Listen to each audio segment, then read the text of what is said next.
Hey guys, and welcome back to my channel where we are doing a slightly different video than normal. Today we're going to be talking about tips and tricks on how to take care of yourself when you are self-isolating, self-quarantining, lockdowns, shelter in place, whatever it is that is affecting you for this coronavirus.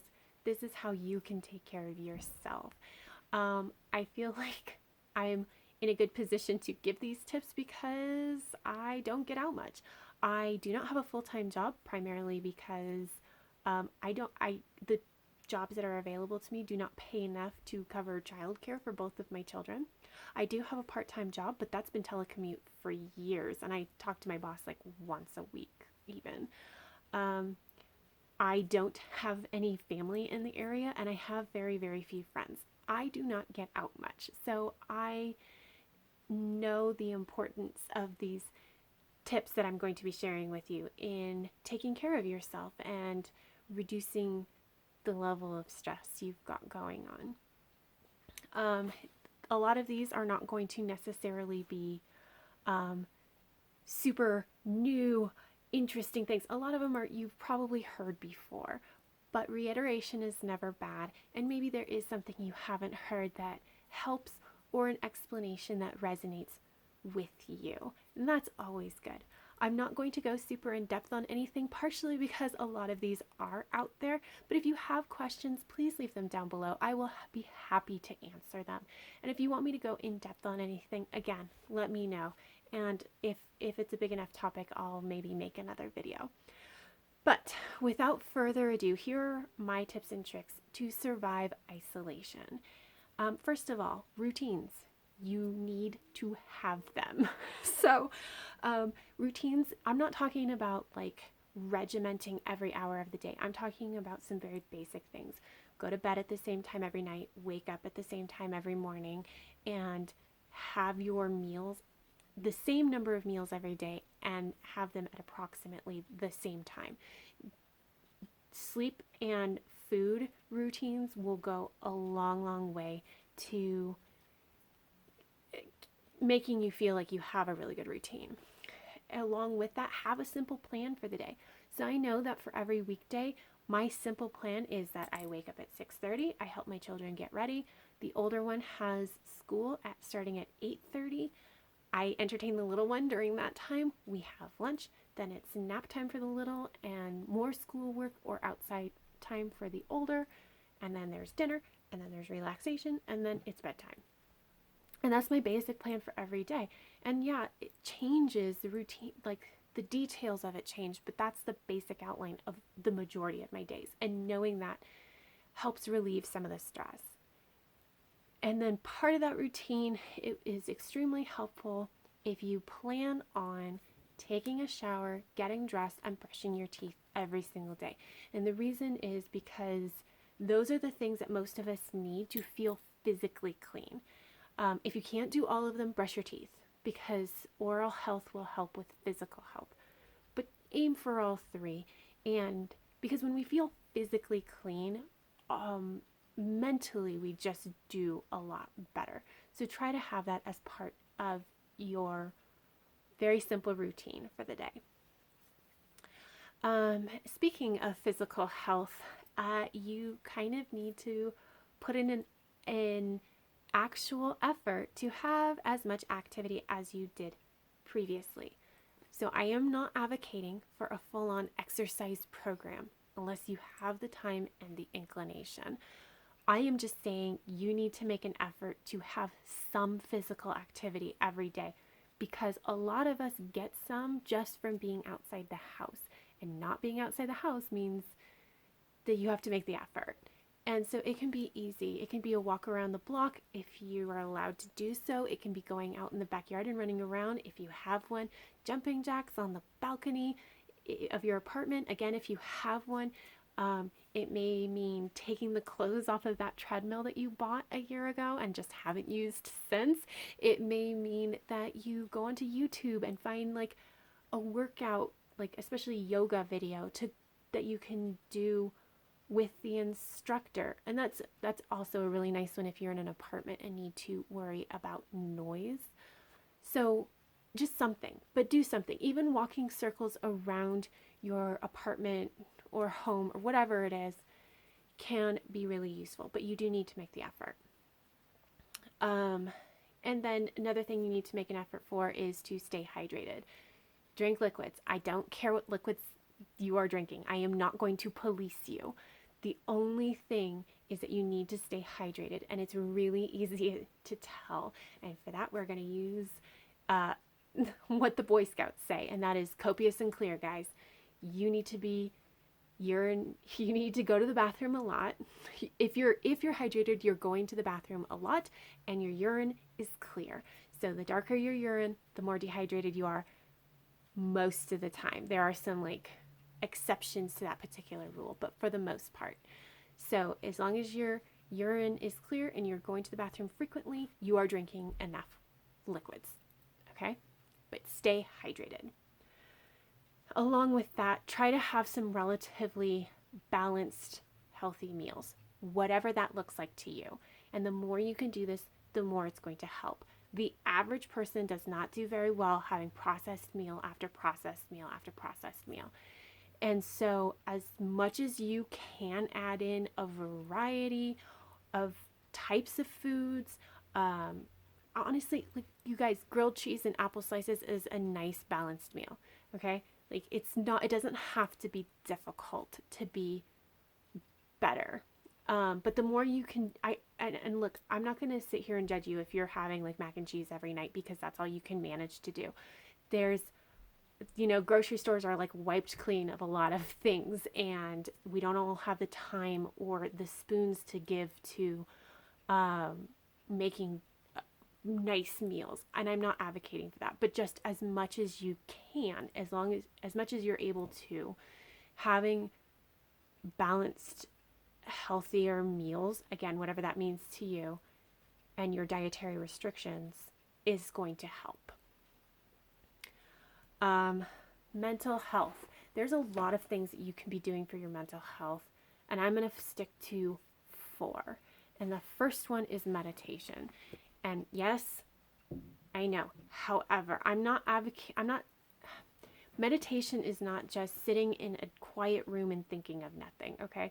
Meditation is just being mindful. And being mindful just means you're not thinking about the past, you're not thinking about the future, you're not even thinking about things in the present. You are just focusing usually on your breath and noticing the things that are going on around you without dwelling on them. Now that obviously sounds really difficult, and it can be, but you can be doing things like coloring or exercising or anything like that. And yoga, again, we're back to yoga. And that is, it can be enough to count as meditation. Prayer, by the way, is very, very similar to mindful meditation and has a lot of the same benefits. So as long as you're doing something like that. There's a lot of resources out there. If you're looking for an app to help you learn, I recommend Smiling Mind. It is put out by a nonprofit in Australia, and everything is free. There is nothing behind a paywall, and they help you learn how to meditate.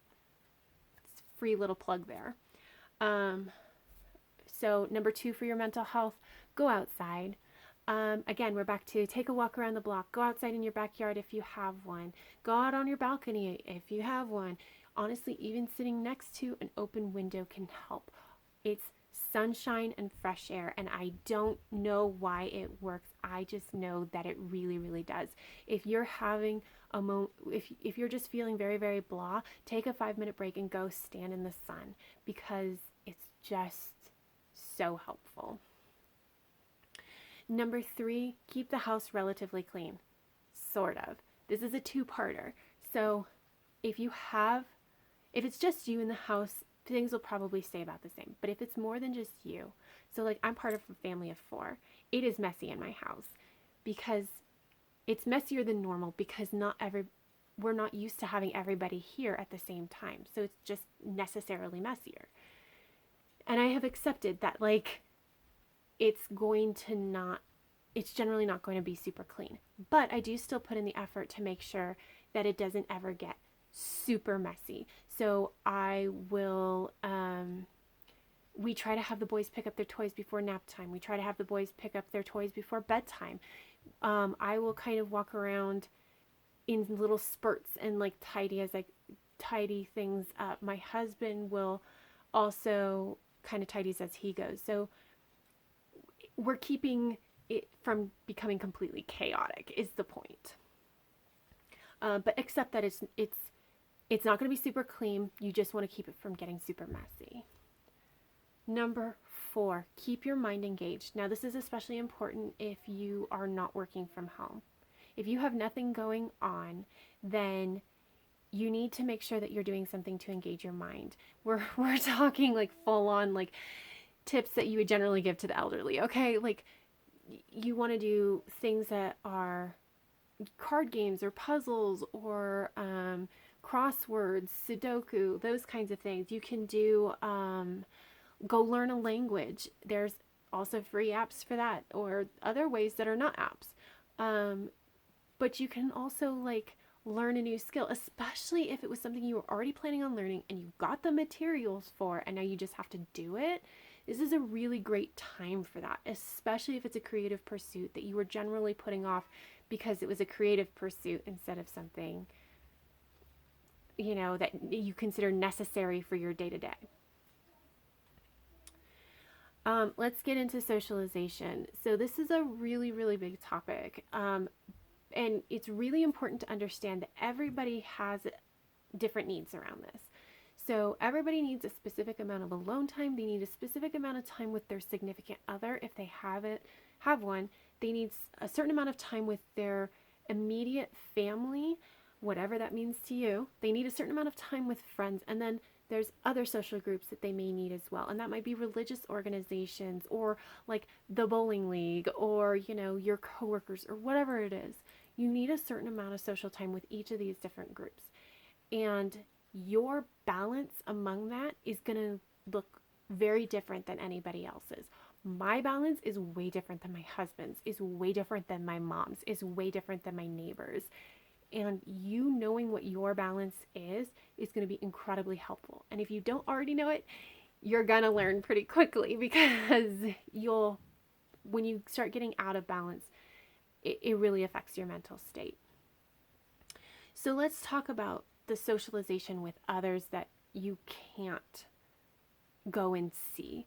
So obviously we have texting and calling and video calling and emails and snail mail. Let me plug snail mail for a moment. You guys think about it. How do you feel when you get the mail and there's this envelope and it has your name on it and the return is from somebody you actually know? How exciting is that? Every single person I know gets super excited with that. You can be that to somebody else, especially if you've got a lot of free time. Snail mail is glorious. It's not the only way. And if you can't, don't worry about it. But if you can, it is a very great way to make people have a moment of excitement in a time where they may not be getting a lot.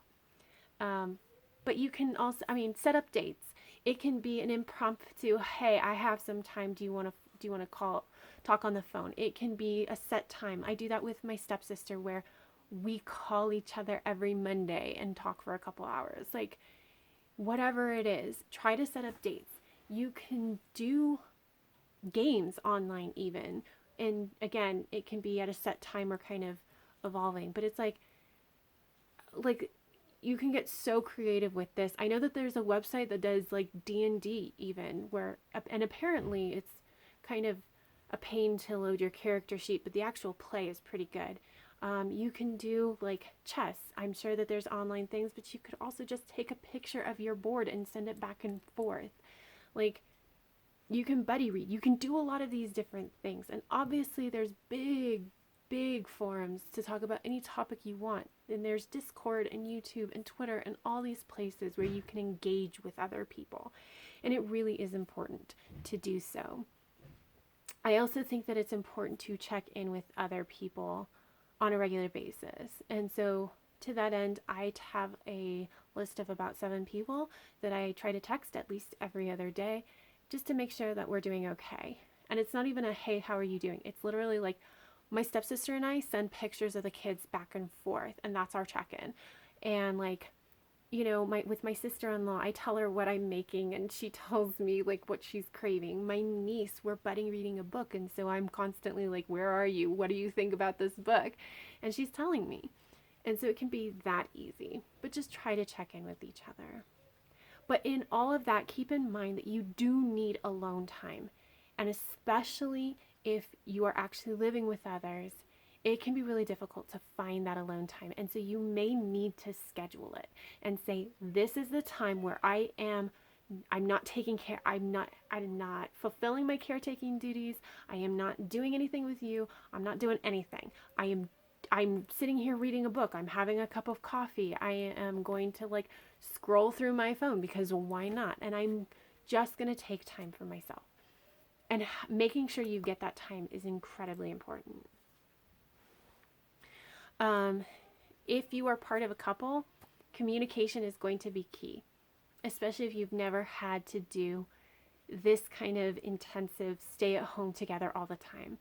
Some couples do just fine with it, and some really don't. And if you're leaning towards don't, especially in this kind of a high stress situation, just try to be as openly communicative as possible. And then lastly, special note if you have kids, number one, don't stress so much about the screen time. Like, you're going to have to figure out the balance for your kiddo, but they can't go out. They can't do a lot of these things. We got to keep them entertained. We got to find our own, make sure we're taking care of ourselves. And sometimes that's going to mean that they're on the screen more than we would want them to. And that just needs to be okay. Really, really important. This is not the time for play dates. This is not the time to let your kids run around with the neighborhood kids and all over. Isolation only works if everybody in the family is isolating. And so I just don't want you to go through the hard work of isolation only to have it completely undone because your kiddo caught something from the neighborhood kid that they were playing with yesterday. So as hard as it is, keep your kids home. Keep them away from other kids. And then lastly, just keep in mind that they have very similar needs to you. They need a certain amount of physical activity. They need some routines. They need to be able to go outside if at all possible. They need to be able to do things.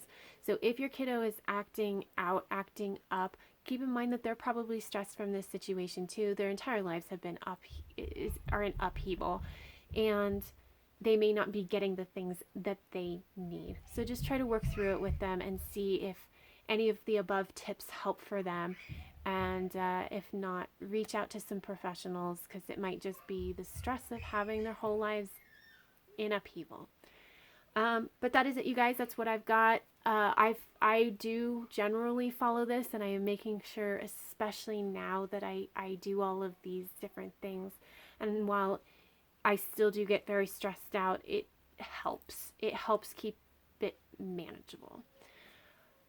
But that's it, you guys. So, like I said, if you have any questions, please feel free to leave me a comment down below. But other than that, that's all I have for this video. So until next time, stay safe, stay healthy, and I will see you in the next video. Bye.